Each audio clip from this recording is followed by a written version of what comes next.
I'm Gemma. I'm the founder of Culture Gem, and I'm a cyber behaviour culture consultant. And joining me today is the fabulous Tal. Hi, Tal. Hey, Jemma. Introducing myself, I am an investigative specialist and a consultant. In the past 5 months or so, I've gone on a career break. So this is why I'm wearing a shirt. So I'd be feeling more professional to talking to you today. It's a lovely shirt. Thank you. Chosen myself. Oh, good job. And I'm sure everybody watching appreciates the smart cash that's going on here. So, Tal, we've known each other for quite a few years, and I guess I have the privilege of saying that you're my bestie and also like a work friend, right? And what I absolutely love about working with you is you have like this incredible like tech knowledge about cyber stuff. You're like massively process orientated, but because of your outside interest in terms of like well-being and the psychology of things, you actually get people, and I think that is incredible. Like, so I'm in the people side of cyber, as most people know, but what I don't find very often is someone who gets the people, process, technology side of things all smushed into one amazing person that I claim as my best friend. Oh, well, you are clearly one as well, as the awareness goddess who's producing this podcast as well. So, all good for the girl power. Yeah, it's an interesting thing. Sorry.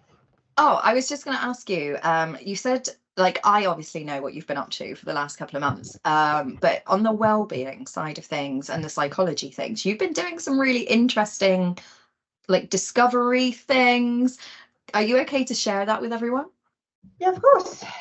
So the reason why I've decided to go on a long break, I mean, initially I thought I'd be off for about 2 months, and then I decided, okay, it's not enough, and I should potentially have this as an opportunity of a lifetime to rediscover myself in a way, because I was very burnt out before I left, and it all started at the beginning of COVID, like most of us.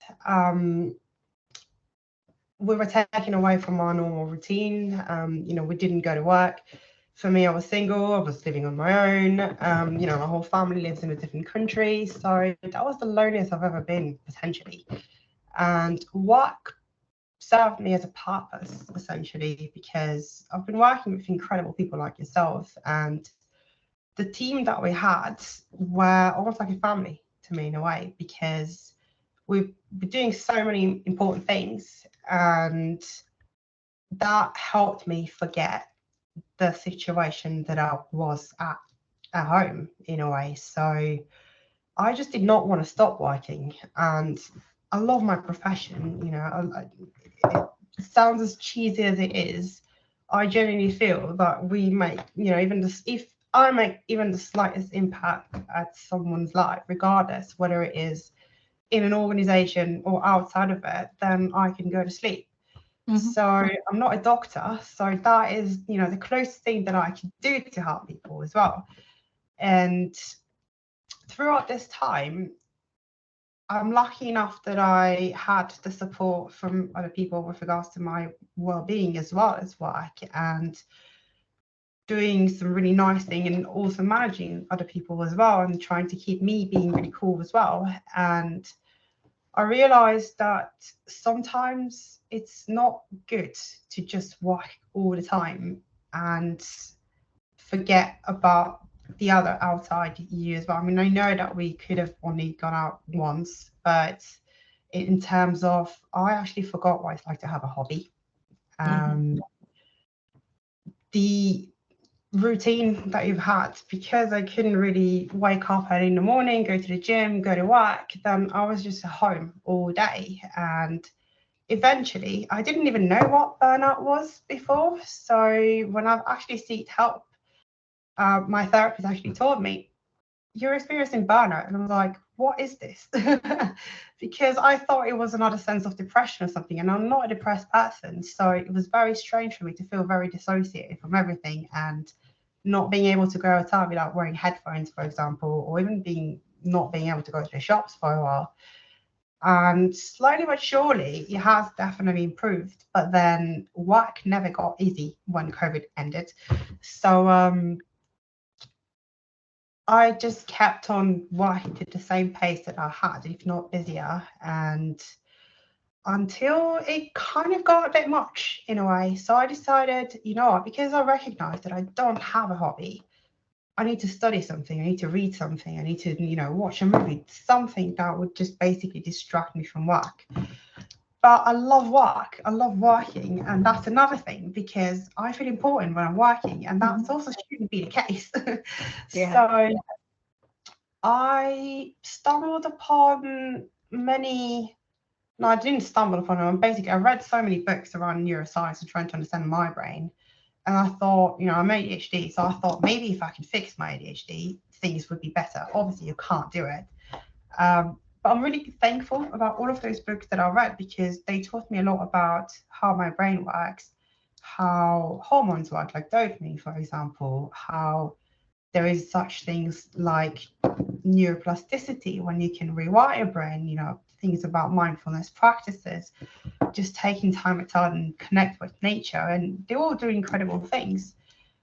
And then I realized, okay, now what? I don't really want to read anything more, because then I would just explain every single thing that I feel with a very technical chemical level, and I don't really want to do it because it's boring, essentially. So what I've done is I've just looked at courses, and there is a place in the Department of Education that basically provides free courses in England. So those are essentially level 2 certifications that you get in college. So you get funding from a college as well. And you do those courses remotely, which is great, but not when you're burnt out, because you work all day and then you don't really take a break because you're still at your desk, and then you have to study. So I thought I could be the smartest that I am and just ask ChatGPT about my assessment questions and just, you know, copy and paste it. Clearly, I received all of my modules back with, please share some of your own experience. And then, you know, the coin didn't drop just yet, but then I started to think about, why am I doing this course at all? So that specific course was around level 2 certification in counselling skills. So that is the first year of counselling studies. And professionally, I've always been interested in social engineering. I've always been interested as to, you know, if somebody tells me what not to do in the internet, I'll potentially do it to the extreme other way and 10 times worse, just because I need to know what happens kind of thing. But what really pissed me off is when people say that humans are the weakest link in security, because no, I mean, humans are, yes, we are a very complex system with thinking and vulnerabilities on a daily basis, waiting to be exploited. But, you know, people in their nature, they want to help other people. They don't want to waste other people's times. They don't want to disappoint them. They don't want to feel rejected. So that's why when they receive a certain scam opportunity, they would use their human side rather than the machine side in a way. And that's where most of us would fall. And it's not about if, it's also about when, because you never know when it's going to catch you. You never know, you know, if you're going to be tired and just reading your email after work. And once I realized this, then I used to train before in previous organization people with regards to how to avoid phishing attacks, where I would get consent from somebody in the class, and I would just demonstrate them how easy it is to use the 5 steps of the cyber kill chain to basically form enough information on you to be able to manipulate you. But all in all, from a behavioral and educational bit, I mean, I don't like saying education because it sounds really patronizing sometimes. I just like to say support. Also, you realize that people don't really care about losing so much money to organizations, but if you go personal, if you tell them, you know, your credit card details are going to be stolen and then you're going to be out of money and it's going to be very difficult to prove it, to bring it back to you, then they listen more. And then whatever you do at home, you do at work. regardless. You know, we're creatures of habit. Yeah. And after I was really satisfied with this, before I started studying, I wanted to actually try to understand, why do we do the things that we do, and how do we ask the right questions for other people to realize to do things and maybe think twice before they do it. So as a manager, our responsibility is to help our people to grow. And I don't really want to be that person that tells them what to do. I just want to influence them to do it themselves and teach me afterwards as well. And studying counseling is essentially giving you strengthening your ability to listen to people. And then I realized, me failing all of those modules is because I didn't even want to listen to myself. So how can I do this before listening to any other people as well? So that helped immensely, both at work and in my personal life. I mean, it's been very difficult to keep doing this on a day-to-day, but all in all, very beneficial, both to work, both to personal life, both to making that slightest impact with somebody, making you happy and doing something. I'm not going to counsel anybody, but it gives you an understanding into other people's thoughts, feelings, motivations, and why, like you say, the decision-making process. That what are the mechanics of that, right? For sure. Sorry, it was a very long spiel, but I think the burnout thing, and to talk about it, is really important. Now, when COVID hit, like you say, your life changed, your routines changed. Mine actually didn't. And so I was like, nothing's changed. I mean, I avoid social interactions at the best of times. So I was like, now I've got a legitimate excuse of why I don't have to do these things. But what I did find was that I was becoming more and more socially removed, because I spent so much time with, I guess, cyber professionals, talking cyber things, as opposed to having an outside interest, like you say, hobbies and things like that. But yeah, I became more socially removed and less able to relate to other people that don't sit in the cyber world. So I guess that was where my challenge was. And even today, that is a challenge of like interacting with people outside of cyber. I completely understand you, but it's also natural in a way, because we can't all be the same. It would be boring if we're all the same. That's why you've got introverts and you've got extroverts, and we need to recharge more. I mean, I dread talking to people or being on camera or anywhere. I would basically have to train myself so hard, but then I'm probably just going to recharge for a couple of days, just because all of my stress levels that I have to focus on that specific aspect is worth it, essentially, because I've done something out of my comfort zone.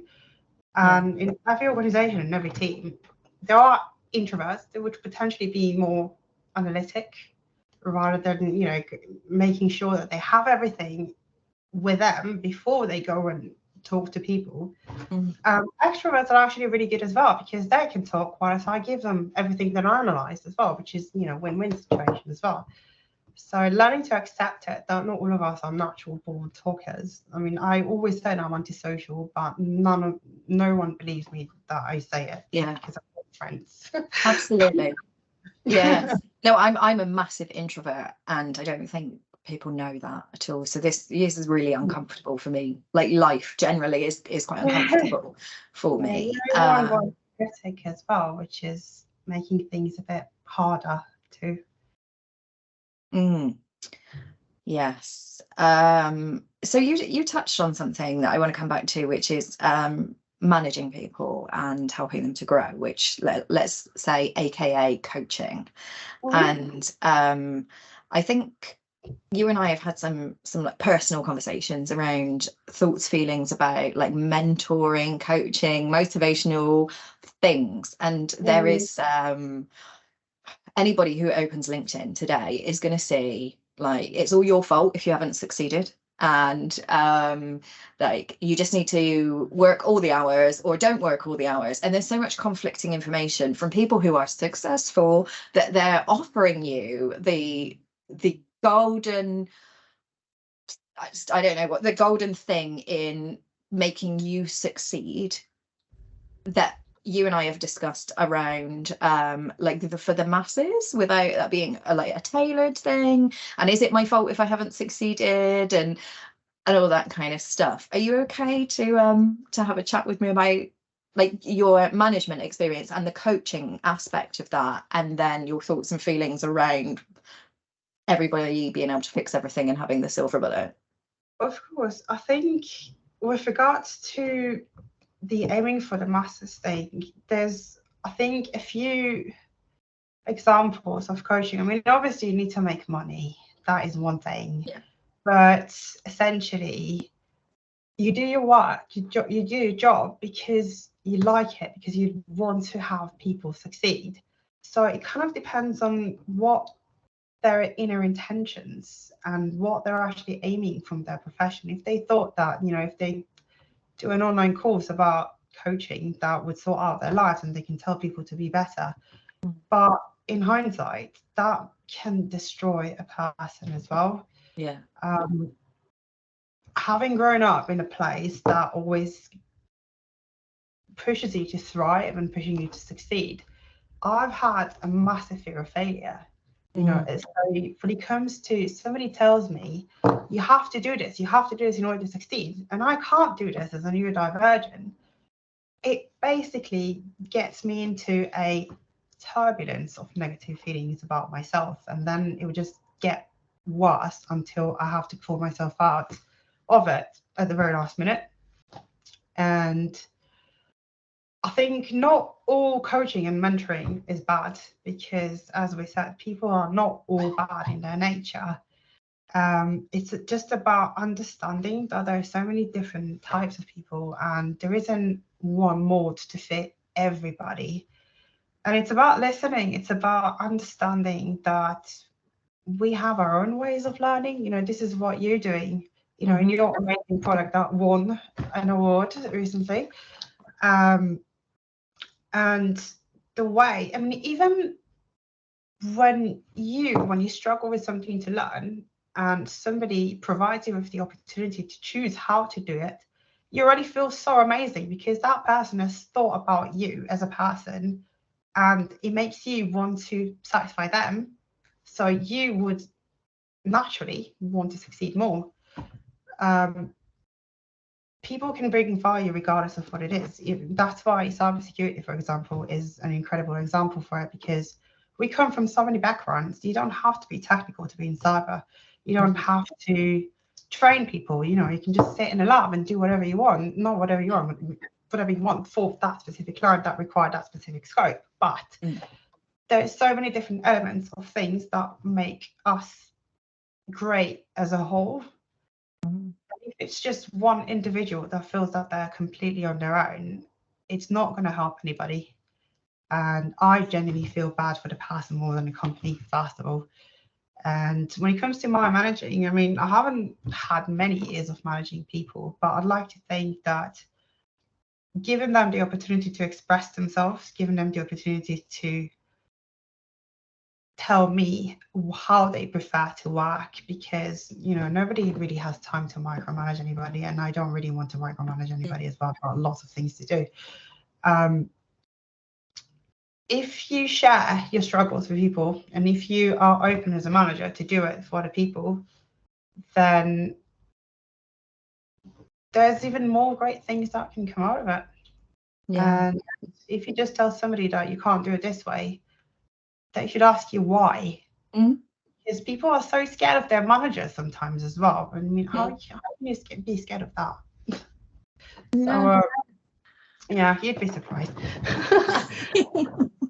But I think like from my side on the management experience side of things,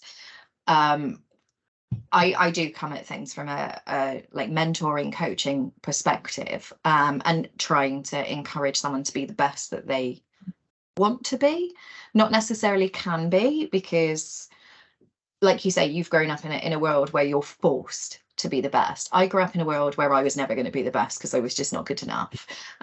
So I remember giving up trying. But treating someone as an individual, that, you know, what do they need? The equity piece, right, is what is the best you want to achieve? What are your aspirations, and how can I help you shift to that? Now, coaching works really well with some people, and I have had direct reports that are completely resistant to being coached, and yeah, oh no, I absolutely am, which is kind of where I was going with this. Was like, I remember sitting with a girl who was working with me, and she was trying to get to a solution to a problem, and I sat with her for 3 hours straight, trying to guide her to make that choice by herself, instead of saying, well, here's the answer, because giving her the answer wasn't going to help her in her growth. It was going to save me time. But I remember sitting for 3 hours, and then there was this moment where I was like, she gets it now, right? You know, she's got to the point. The next day, when I was like, how are you on with that project? She was like, yeah, no, I decided, I spoke to this person, they told me to do it this way, and so I'm doing it that way. And she never stopped to question, and I'd spent 3 hours letting her get to the point where she could solve that problem. It's a two-side thing, to be honest. I mean, I'm not going to blame everything on a teacher, because you need to be eager enough to learn. You know, it's a reciprocity thing. It's can't have one without the other. I just need to question everything, otherwise I just wouldn't do it, because what's the point? You know, I just need to understand and make sense in my own head in order for me to have a certain picture. Maybe it wouldn't be the same picture that what I've been tasked to do so, but then I have something that I could at least go for a review bit, and then I can amend and question as to like what went differently in a way. But it's all about the support aspect, I guess. You know, people should always need to feel that they are supported and they're listened to, so they'd be able to question it in confidence as well. Yeah, no, I like you say, I know I'm a nightmare to coach, and you know,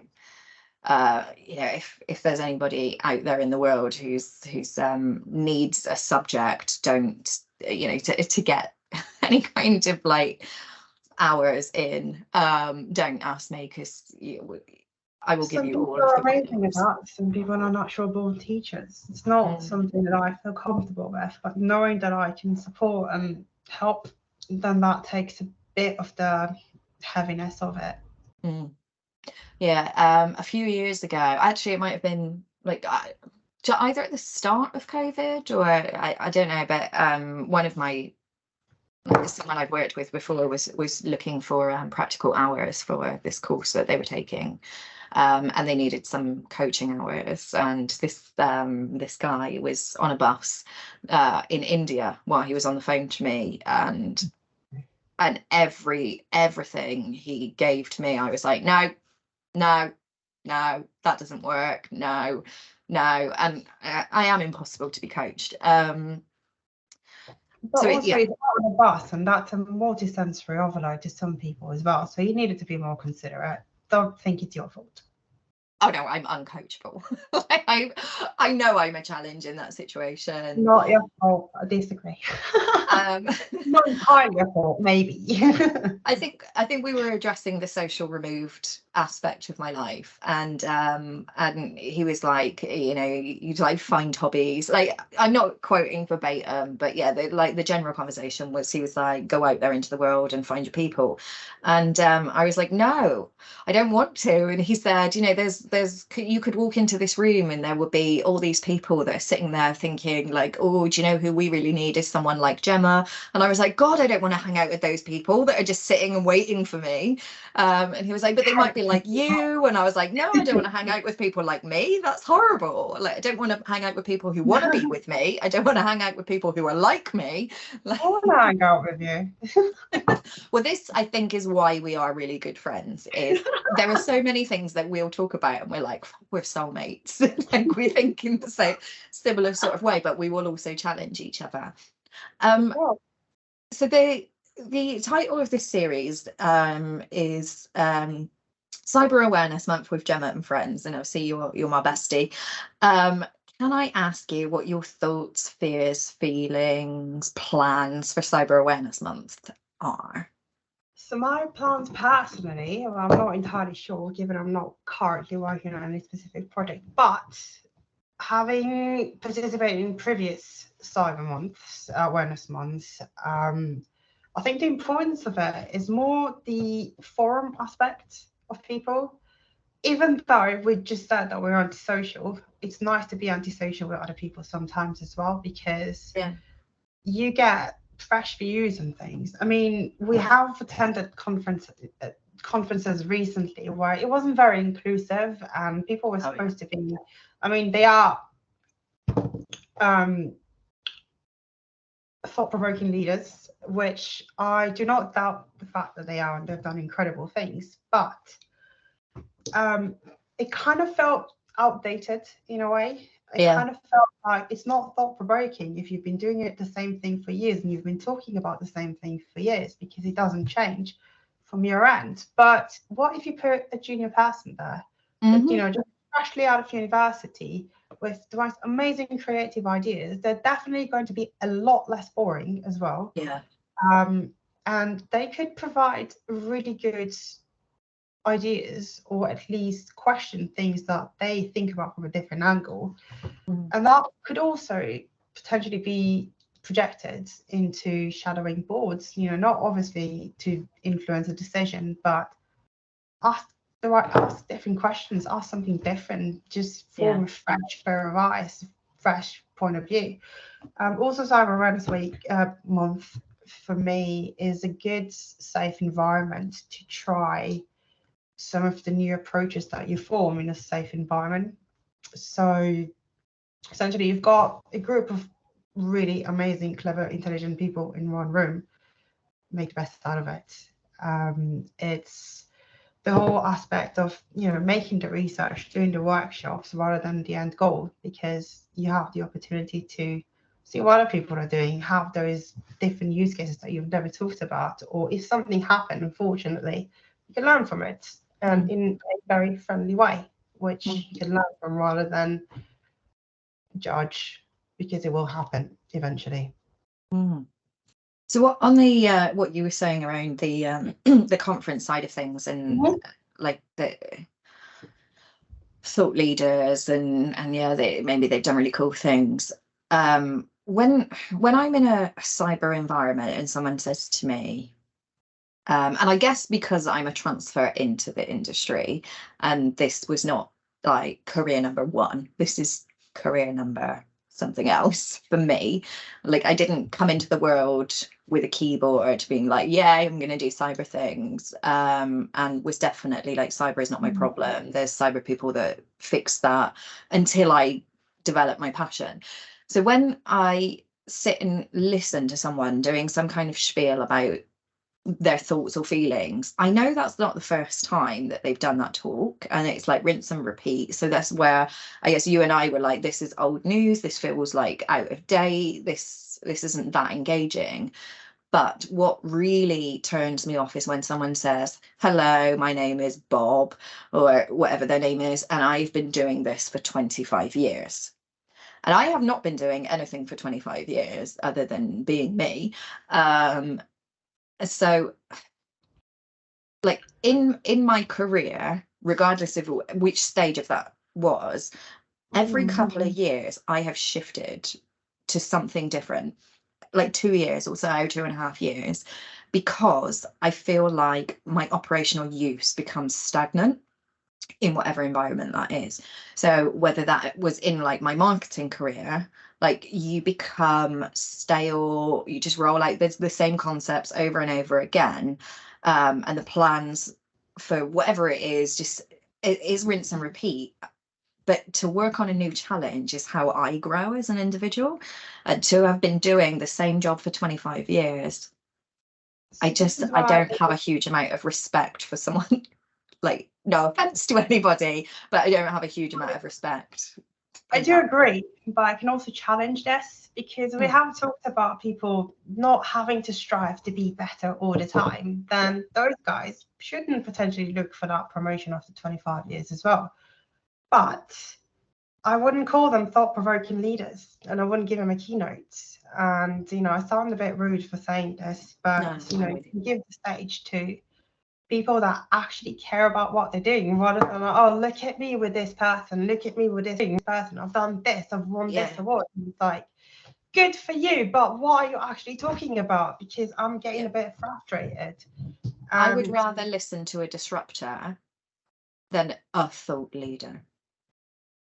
Yeah, because at least they broke something and they know how to fix it rather than maintain it in a way.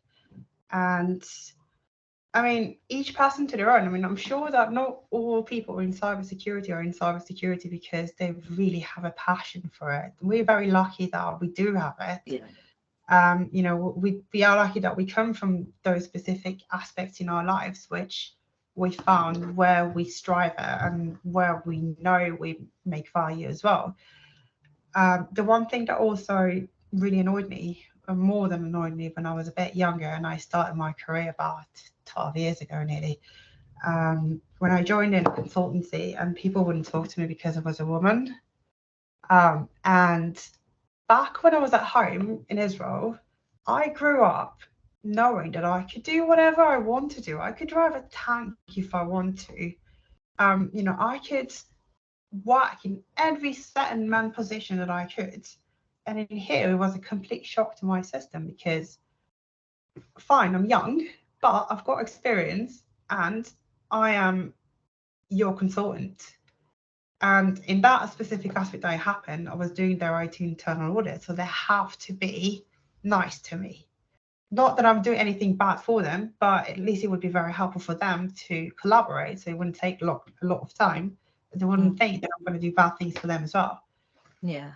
So it's all about being nice. It's all about listening. It's all about being open-minded to whatever you're about to listen to, because you can't know everything. If you do, it's boring. Like, imagine waking up in the morning knowing everything. What's the point?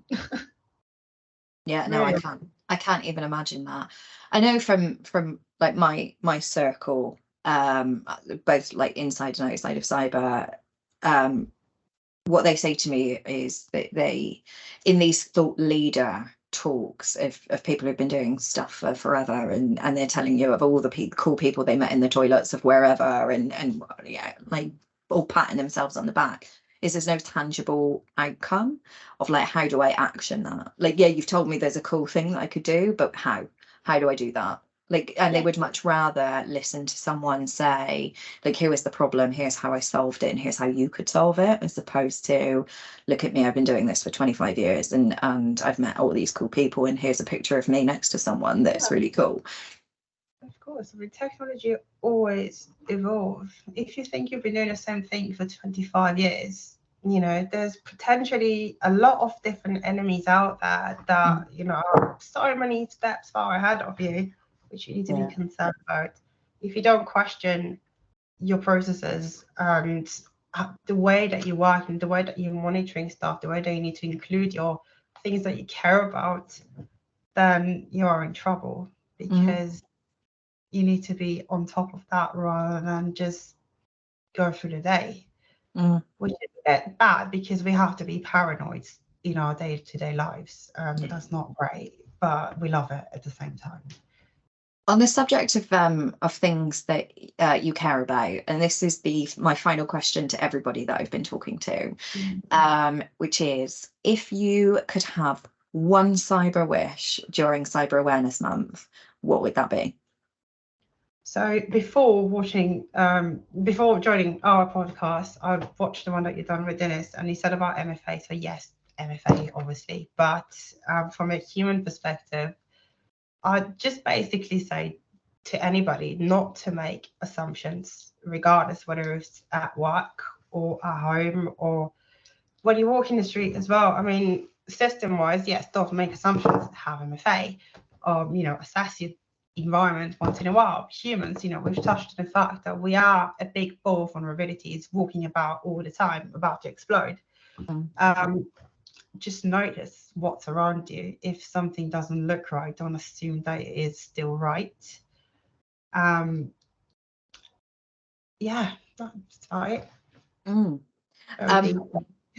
I am absolutely with you on the assumptions thing, and as some people will know, I'm going through a kind of training program at the moment to try and help out some young people.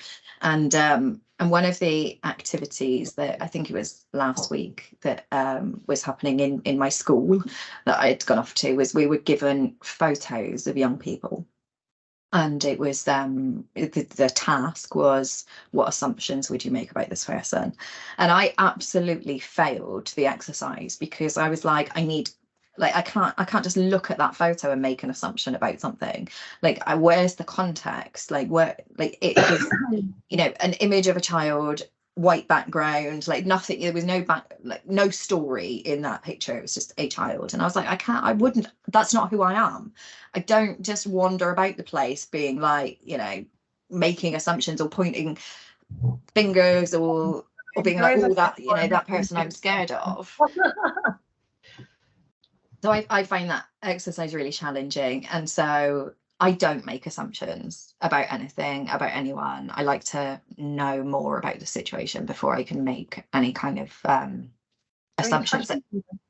Sorry to cut you off. Yeah. I just thought about, you know, in event of an incident, and I mean, obviously you wouldn't make assumptions because you've got evidence, but it's the acting very quickly. So I guess that if you have a situation with a living being, then you would have the specific symptoms that will potentially cause a light somehow, like maybe like an amber light, so you'll be able to notice that further. But I think it's a lot easier when it actually happens rather than be given a photo, because that photo doesn't move. Yeah. You can't see the heartbeat, you can't see the skin, you can't see anything. Yeah, so absolutely. I wouldn't like this question, and I would very much oppose it. I'm sorry. Yeah. No, and I think, while I say I don't make assumptions, it's the context that I need, right? And so, like, in an incident situation, there are so many feeds of information coming through that I am getting that context. And like you, I have like a processing power that kicks in that I can digest all of that stuff and come out with a solution. But just give me one thing and say, tell me your assumption. I don't have any. I need more than just that. And it's really dangerous for people to just be wandering around assuming things. Yeah. It's like that saying, like, when you assume, you make an ass out of me and you. Like, so I just don't. I just don't do it. Yeah, it's like almost like reverse judgment in a way. Because you get an idea of something, but it's not necessarily what it actually is as well. And this is where it can get into very bad places. I view it as dangerous. Yeah.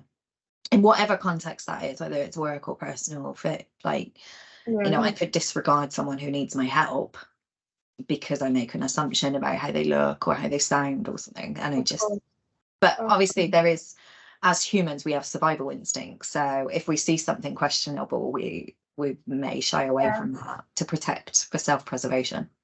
I'm guessing if there's somebody, you can't really understand what's going exactly inside their heads as well. So it's just about being nice, you know, just questioning again.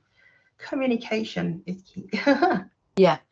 On that, and I know me and you can just chat for hours. But like, so in the Middle East, that's an environment where it's a completely different culture, and I do tend to, you know, if I see someone, I want to help them, or you know, if there's a crowd of people walking towards me, I'll move out of their way. I don't expect them to move out of my way, which is not something that happens very common in the Middle East. And I've been challenged about that, of why are you moving? Why are you smiling at that person? Why are you wanting to help them?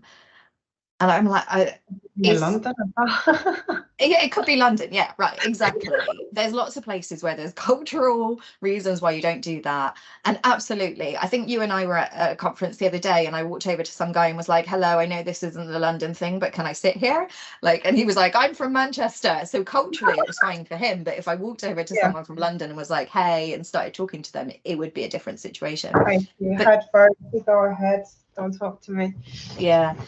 The reason that I think that I do that is I don't know what your story is, and I don't know if your interaction with me is going to change your day. So I like everybody to have a positive interaction with me. So where I will move out of the way, because I don't know, maybe you're running because your mum's in hospital, and like maybe I'm running because something's happened to me, but I should be considerate of you, and you should have a positive interaction with me. Within reason, because essentially if you give yourself up a lot more, then you end up being hurt, and not, I mean, the other person shouldn't, but you end up being hurt at the same time as well. So that's the essence of boundaries, and understanding what is tolerable for you as well. Oh, we could get into a whole other conversation, as we quite often do, about that. So to clarify, your cyber wish, you back the MFA side, and actually I was talking to Jemma from CyberAwarenessMonth, and she went down the MFA and then actually switched, much like you did and Dennis did actually, of MFA is really, really important, and there's no argument with that. One bit of the issue rather than anything else. Yes. So Dennis then went down the Gen AI and like learned this, and it all made the world a better place. Jemma, we talked about making cyber easy and stop making it complicated and doing it for the nans, and like your take is around the assumptions that are made.